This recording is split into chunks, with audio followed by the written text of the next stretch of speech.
tava planejando fazer esse vídeo.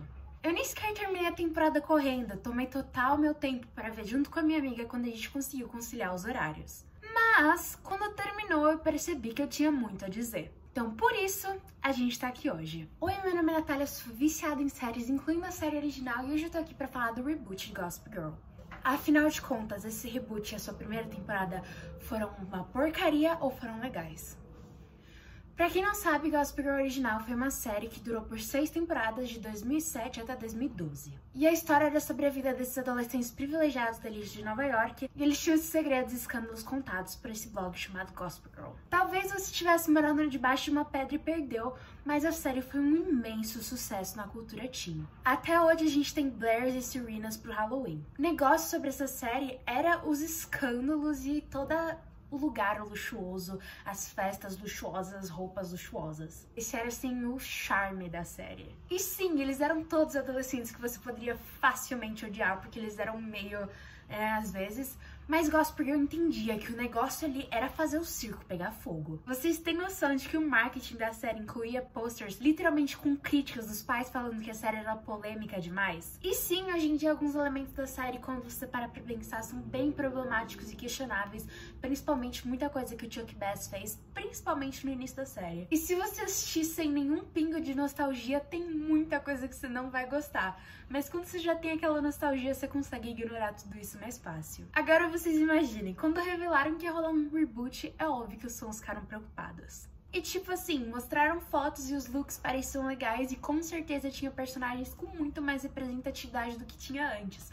Antigamente todos os protagonistas eram brancos e hoje em dia já tinha mais representatividade nas pessoas. Além disso, eles também divulgaram algumas notícias da série, incluindo o fato de que a gente teria 3 protagonistas LGBTs, o que obviamente é muito legal. No final a gente até acabou descobrindo que mais um dos personagens é LGBT, o que também foi muito legal. Mas sejamos sinceros, os tempos mudaram desde os anos 2000 e hoje em dia a gente tem uma sensibilidade muito maior e a gente consegue perceber mais quando algo é errado. Mas eu tava torcendo pra eles acharem uma forma de lidar com isso e não se deixarem presos, porque o negócio de Gossip Girl é fazer o circo pegar fogo. Mas pra fazer o circo pegar fogo, você não precisa, sabe, fazer ninguém se sentir mal, tipo, pessoas da vida real, sem ser ofensivo e coisa do tipo. E eu tava com uma esperança, afinal tinham pessoas da produção anterior que retornaram pra essa de agora. Só que isso não rolou exatamente como eu esperava, eles não conseguiram achar essa alternativa que eu queria que eles tivessem conseguido encontrar. Mas assim, o novo Gossip Girl abordou temas super importantes como assédio e grooming,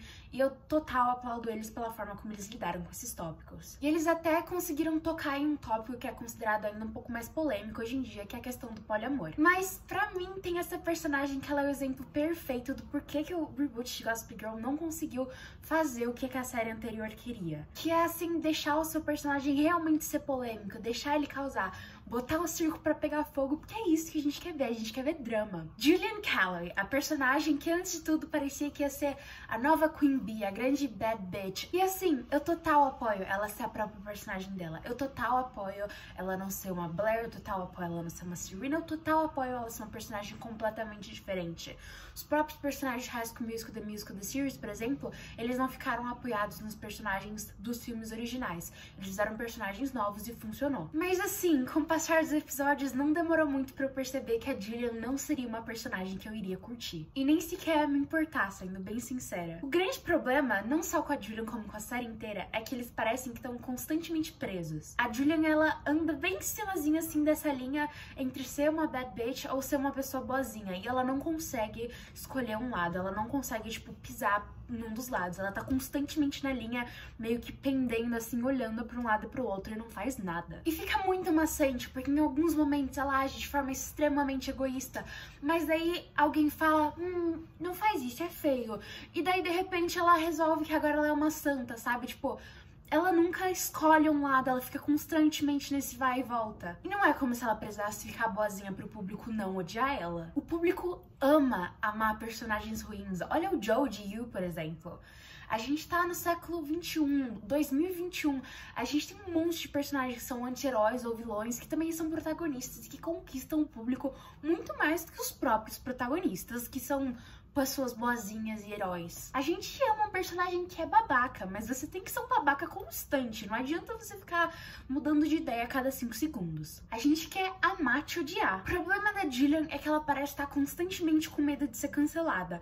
Mas o fato é que múltiplas vezes na série ela passa por essa escolha de falar: não, eu não me importo mais, eu vou desligar minhas redes sociais, eu não me importo mais. Mas daí 5 segundos depois ela vai lá: não, na verdade eu me importo sim, me amem. Ou então ela fica mal e tal, ela resolve fazer alguma coisa ruim, daí alguém na vida dela fala feio, muito feio, e aí ela fica com um pé na consciência, assim, resolve mudar de ideia. Não só parecia que ela tava nesse constante medo de ser cancelada, como parecia que os roteiristas estavam passando pelo mesmo. E não venham me dizer que o ponto dela não era ser a nova Bad Bitch, porque literalmente é só olhar o final da série, toda aquela mensagem de texto dela pra Gossip Girl, ela obviamente tá se sentindo a Blair Serena dessa geração, quando a menina não é. E esse negócio de personagens que são meio ruins, sendo anti-heróis ou vilões, faz muito sucesso hoje em dia.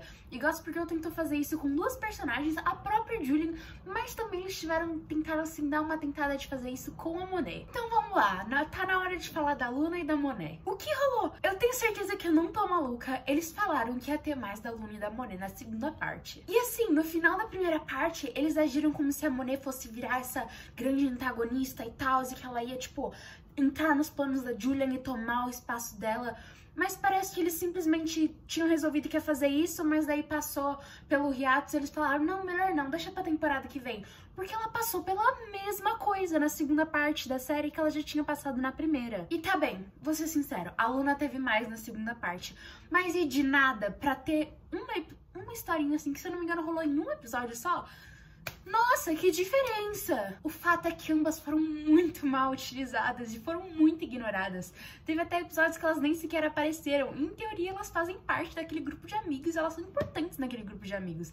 Elas aparecem mais que a Zoya e, em teoria, elas conhecem os outros personagens há muito mais tempo, de uma forma muito mais profunda, que a Zoya jamais vai conhecer. Enquanto a gente tem Luna e Monet de menos, a gente tem a relação entre Zoya e Julian demais.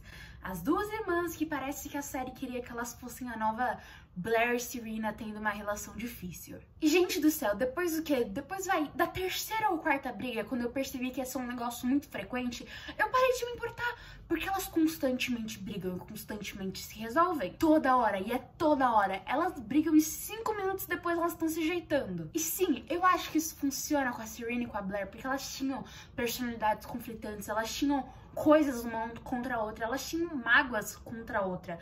Então isso funcionava, essa briga entre as 2, essa rivalidade funcionava. Mas não funciona com a Julian e a Zoya, porque se você for parar pra pensar, elas não têm, na real, nada assim tão problemático. É questão só que elas só têm que aprender a comunicar, entendeu? A Zoya tem o problema dela, que ela tem que aprender a não deixar a Julia mandar em tudo. E a Julia tem que aprender que, tipo, a Zoya não gira ao redor dela. Mas tirando isso, elas não precisavam ficar brigando constantemente a temporada inteira e ficou extremamente maçante. Elas não são personagens, tipo, com ideologias opostas, elas não têm personalidades conflitantes. Elas podem facilmente se completar e se equilibrar. E mais de uma vez a gente vê isso na série, elas sendo irmãs e tal. Mas mais de uma vez eles ficam botando essas brigas aleatórias entre as 2 que não faz sentido nenhum e só deixa o plot extremamente arrastado e repetitivo e chato de assistir.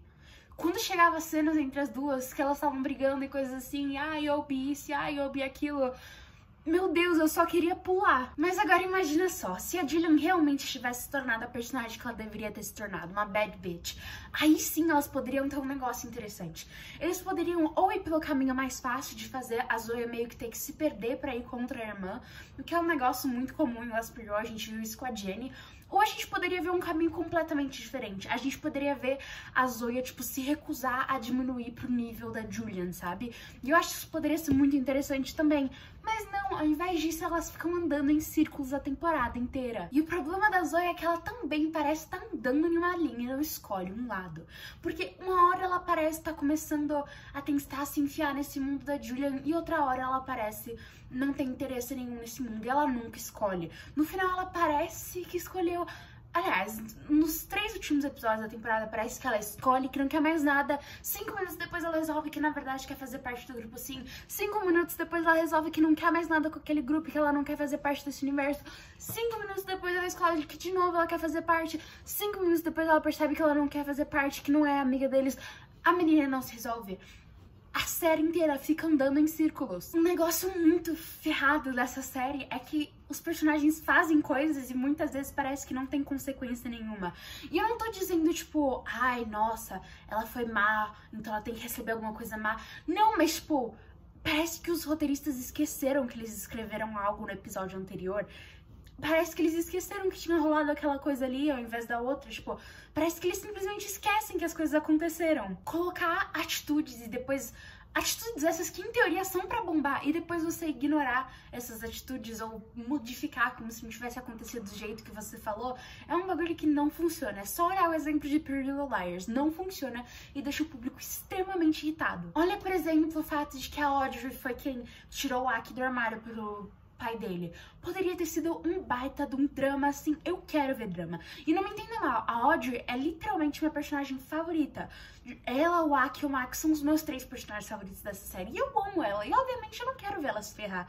Mas eu quero ver drama, eu quero ver o circo pegar fogo. Gossip Girl é sobre isso. E ela nunca teve nenhuma consequência dessa atitude dela. Parece que o Aki nem ficou sabendo. E dava pra ter tirado tanto drama daí. Eu quero ver esses personagens passarem pelo inferno e ainda assim arranjarem um jeito de continuarem sendo amigos, sabe? Teve um episódio onde a Audrey, o Max e o Aki terminam juntinhos, tá bonitinho, parece que agora vai. E no episódio seguinte simplesmente começa e a Audrey e o Aki estão ignorando o Max. Tipo, não faz sentido algum. Tipo, parece que cortaram algo ali que a gente não viu acontecer. E por último, um criticismo final, que é que a ideia que os professores são Gossip Girl foi uma péssima ideia. Não só porque isso faz com que eles sejam meio pessoas ruins, eu não ligo muito pra isso. Gossip Girl não é pra você ver pessoas legais. Mas a história perde tanto tempo nesse drama dos professores que poderia ser muito mais bem aproveitado no foco que deveria ser, que são os alunos. Mas a revelação no Gossip Girl anterior foi péssima e não fazia sentido algum. Mas pelo menos ela não atrapalhou o resto da série. Fato é que você não saber quem é a Gossip Girl sempre vai ser extremamente superior. Porque não é sobre a Gossip Girl em si, o importante não é quem ela é, mas sim como ela tá afetando aquela sociedade que tá tendo os segredos deles contados por causa dela. Mas por fim eu gostaria de dizer que eu não odiei a série. Sim, eu tenho muita coisa que eu critico, mas é porque eu gosto muito de Gossip Girl como uma franquia e eu quero ver eles fazerem melhor. Tiveram sim aspectos que eu curti muito, por exemplo, o negócio do trisal. Eu achei o casal muito bonitinho, apesar deles terem feito trisal, no caso, muito bonitinho, apesar deles terem feito algumas coisas questionáveis. Mas assim, tem o suficiente ali pra eu querer voltar pra assistir uma segunda temporada. Mas assim, sejam sinceros que eu vejo Riverdale mesmo sabendo que é uma bosta. Então eu não sou o melhor patamar pra dizer se continuar vendo uma série ou não é um bom sinal.